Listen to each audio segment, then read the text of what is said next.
Good morning, everybody. I'm Nancy Reamer, Director of Education for Reviva Labs. And this morning, we're going to talk about some confusing terms used in skincare. And those terms are clean, natural, preservative-free. What's the difference, right? So I'm going to try to help you understand these terms so you can make intelligent choices for your skincare. So who are we? Reviva Labs. If you've not joined us before, Reviva Labs has a long history of skincare. Since launching in 1973, we always had one goal in mind, which is to create safe, effective skincare that produce visible results at a reasonable price. Great, right? And we continue to do that today, to create both safe and effective skincare using the highest quality ingredients that are good for all skins. All right, so let's dive in a little bit into our topic this morning, clean skincare. So let's be clear. Clean beauty, it's a marketing term, and a marketing term that was coined by our very own industry. And unfortunately, there's very little industry oversight into really what clean beauty means. And I'll get a little bit more into that later in terms of governance or where you can really go to find terrific information on this.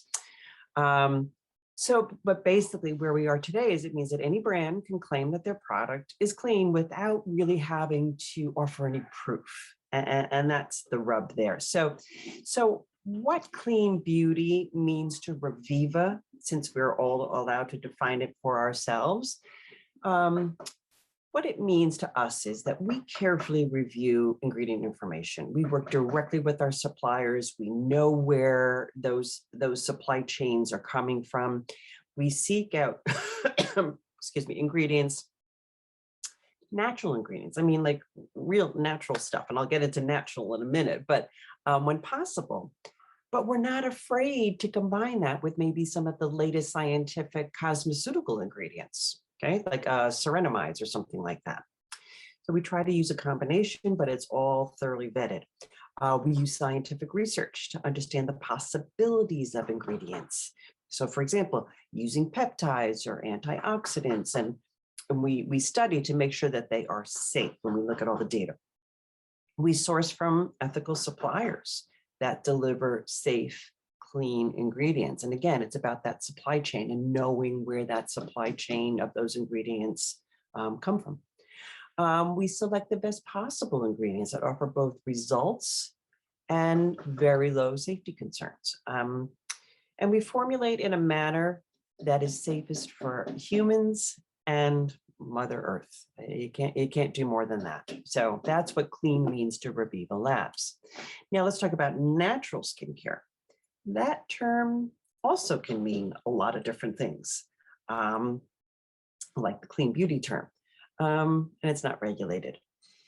So this means each company can choose what natural means for themselves. But here there is a little bit more of a distinguishing features, maybe, if you will, on packaging that you can look for, and you can better understand what that brand's term natural means. So for example, if you see the word naturally occurring, that means that the ingredients are used in their natural unprocessed state.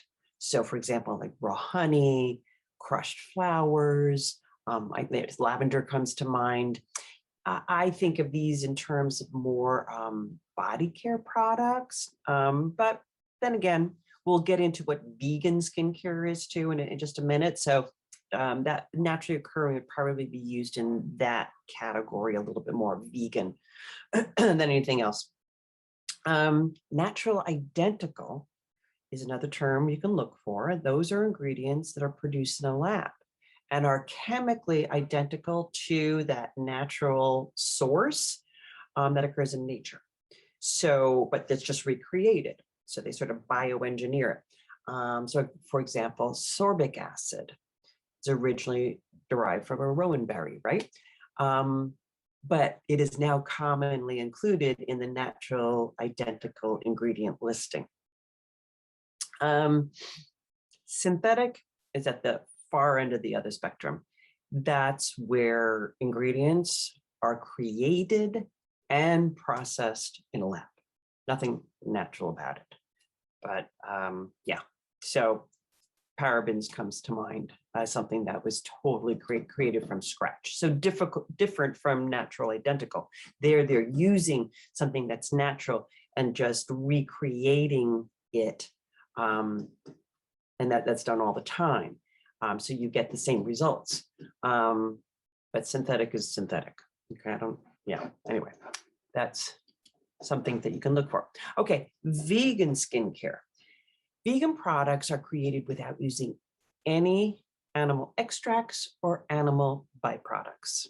So vegan skincare, for example, would not use ingredients such as beeswax, because it's a byproduct of a bee, honey, collagen, which is animal derived, typically, lanolin, sheep, keratin.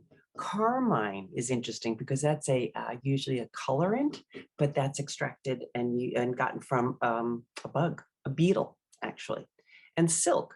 Silk is used in some skincare brands to boost collagen, but again, it's a byproduct of the silkworm, so it's not considered vegan.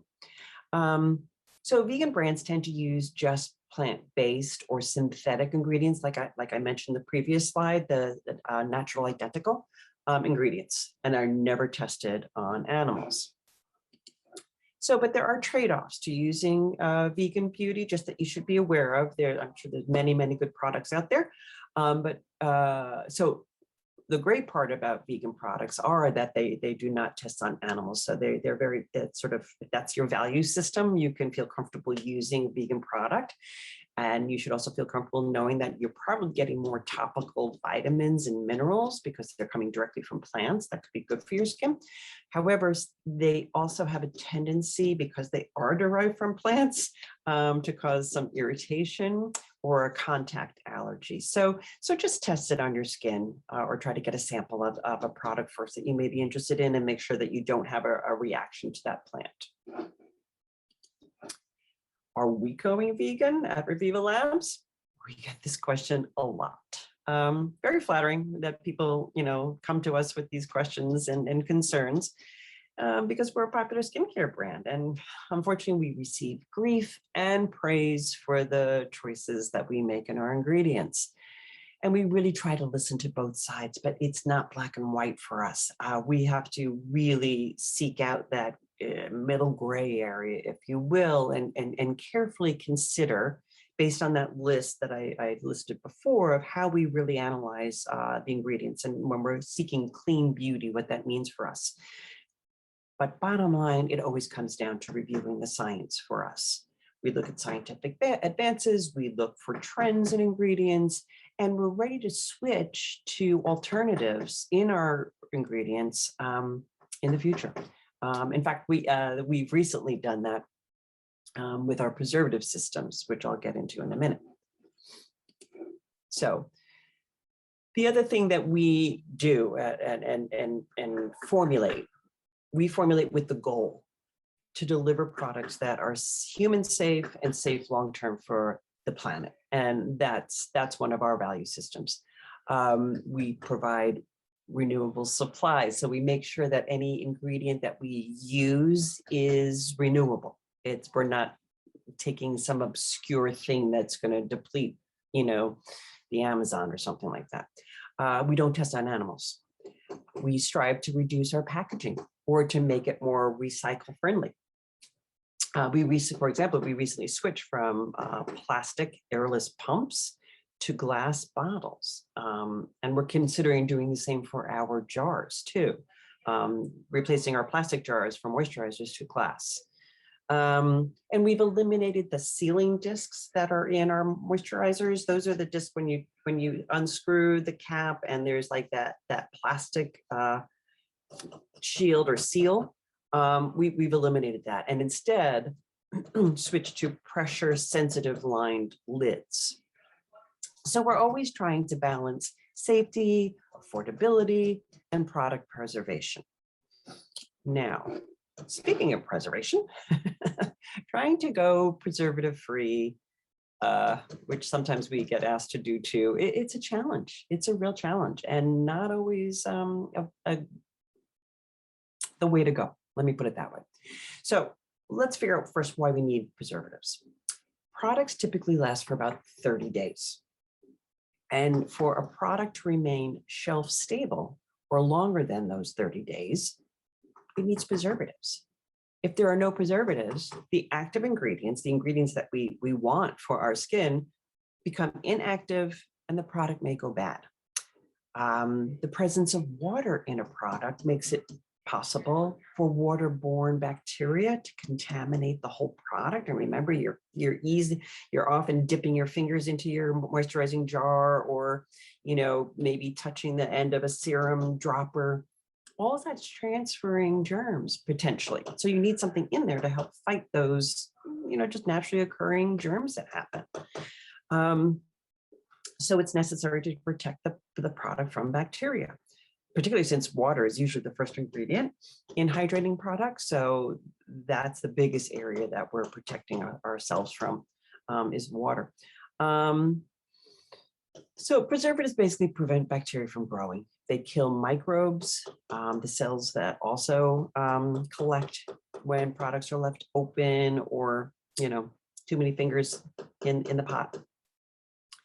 And what those microbes do is they create an environment that preservatives create an environment that makes it difficult for bacteria to survive. So you see why we need it. But there's a whole list of different preservatives that I want to get into a little bit, so you understand what you're looking at when you're reading a label. So there are some natural brands out there that market their antioxidants like vitamin C and E as natural preservatives. Really, their function is to combat oxidative stress in the skin. That's what they do. That's what they do best. They do not do best, or what they don't do best is prevent bacteria from spoiling a product.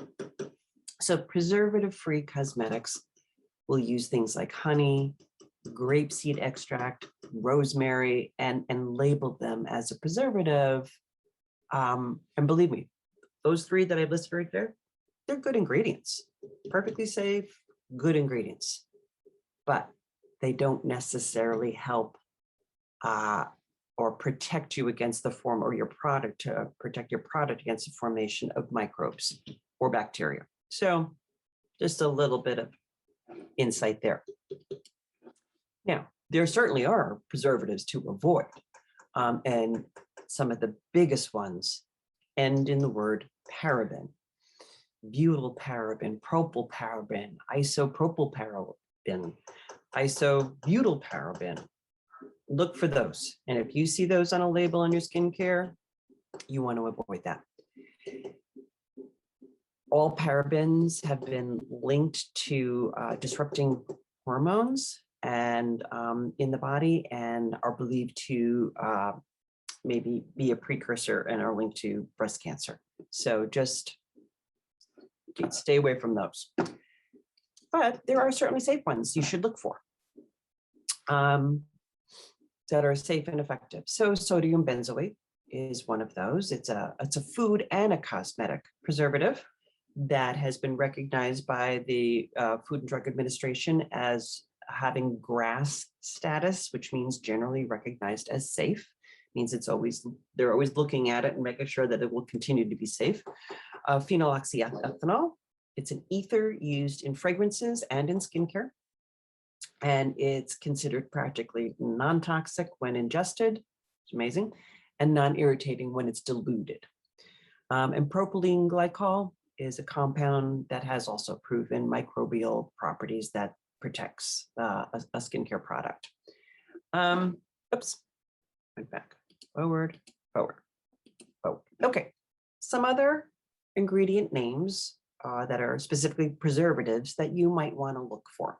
So there are food grade preservatives like potassium sorbate, sodium benzoate.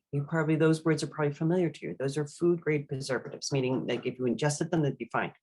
There's plenty of alcohols that are used, like grape alcohol, benzyl alcohol, witch hazel.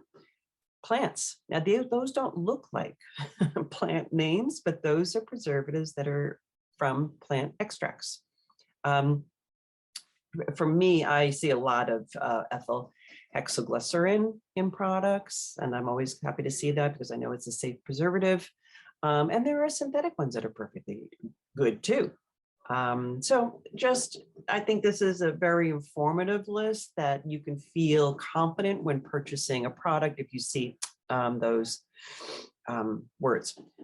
Now, our commitment at Reviva is to continually look and assess what clean means to us. So while I just said the phenyloxyethanol is perfectly safe, we are always looking, with an eye towards the future too, and on the lookout for safe ingredients that when, let's say, we're about to make a new batch of glycolic acid facial cleanser, we'll say, is anything come on the market that maybe we can take out the phenyloxyethanol and put something else in that creates the product formula that we want with the same benefits, but is just that much cleaner.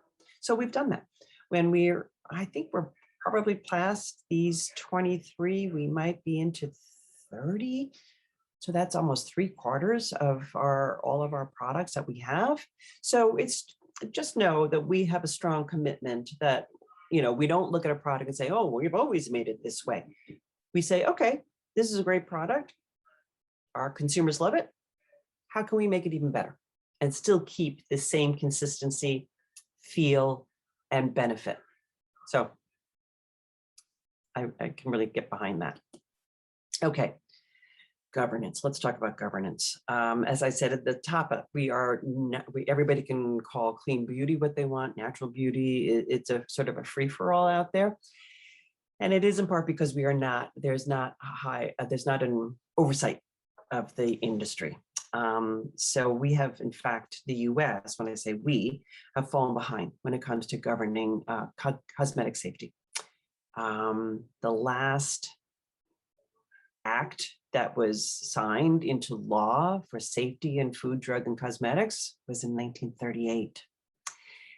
And on top of that, the FDA, though there to help protect and keep our products safe in cosmetics, really lacks the capacity and the regulatory control to effectively police all the cosmetic and skincare that's out there. Now, over the last 80 years, the European Union has been very active in this area of governance and has banned more than 1,000 different chemicals. You can't use them. 1,000 different chemicals that cannot be used in skincare for personal use, products. In the US, 11 in 80 years, right? So what we do as a brand, Reviva Labs, seeks to formulate our products using the European Union guidelines. Plus, we are regularly inspected by the FDA. Our facilities are inspected by the FDA. I think I was even there once when they came. And maintains and adheres to good manufacturing practices, which is another certification that we get. So both our product formulations are, again, using EU standards, and our facility is using the US standards to make sure everything is done properly in formulating. And if you want more information, the Google, right? But seriously, there is a wealth of information out there. I think these 3 sites in particular are very good if you want more information about skincare formulations. So this is it's pronounced the INCI decoder. INCI is an acronym, INCI, that stands for those words that are either italicized or in parentheses on a skincare label. So it'll give the ingredient, and then you'll see another couple of words in the parentheses. That's the INCI name. So it's usually the name that's more pronounceable. But there is something that you can go to, a site you can go to figure that out, that INCI decoder. Another website is the ewg.org. skin deep. That is the environmental working group. So you can understand safety around their ingredients. That's a great one to, and we do consult these regularly as a brand, and the Good Face Project as well. So all of these offer a great breakdown of product formulations and provide information on each of the ingredients. So you should feel safe going to any of these websites. Other things you can look for, some helpful labels. Excuse me, just have to consult my notes on these. Okay, so the first one is pretty self-explanatory. The little bunny rabbit in black and white, not tested on animals. Meaning the brand doesn't test on animals. But more importantly, the ingredient suppliers, the actual where we get our ingredients, they don't test on animals either. So it's not just the brand, it's everything that makes that formula. Also, the brand doesn't sell in China, and the parent company must be cruelty-free and accredited. So if those things are concerns of yours, definitely look for this label. The cruelty-free bunny with the pink ears is associated with PETA, and it's also basically the same as not tested on animals. However, the brand can sell in China, but are still subject to animal testing. So it's just, that's just a difference of marketing there.